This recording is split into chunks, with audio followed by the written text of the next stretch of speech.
সকাল থেকে একেবারে সাজো সাজো রব ছিল রেজিনগরে, যেখানে বাবরি মসজিদের শিলান্যাস করা হয়েছে দুপুর 1:30টার কিছু আগে। দেখতে পাচ্ছেন যে একেবারে ফিতে কেটে এই শিলান্যাস করেছেন হুমায়ুন কবির, ভরতপুরের বিধায়ক। যেখানে প্রস্তাবিত স্থান এই বাবরি মসজিদ নির্মাণের, সেখান থেকে 1 কিলোমিটার দূরে এই মাঠে, বড়াদিঘির মাঠে সভা করা হয়েছে, যেখানে সকাল থেকে প্রচুর মানুষ ভিড় জমিয়েছে। নিরাপত্তা ব্যবস্থা একেবারে আঁটোসাঁটো করা হয়েছিল, তার মধ্যেই শিলান্যাস করলেন হুমায়ুন কবির।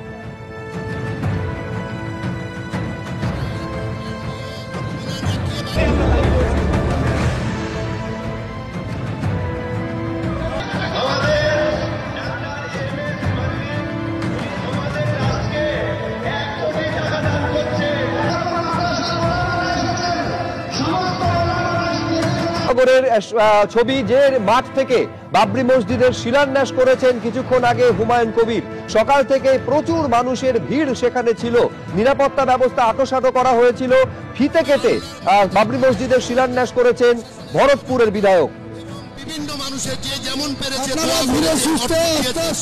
সেটাকে ক্লিয়ার করুন। স্টেজটা একটু ফাঁকা করে দেন, স্টেজটা একটু ফাঁকা করে দেন। আপনারা ছবি তোলার জন্য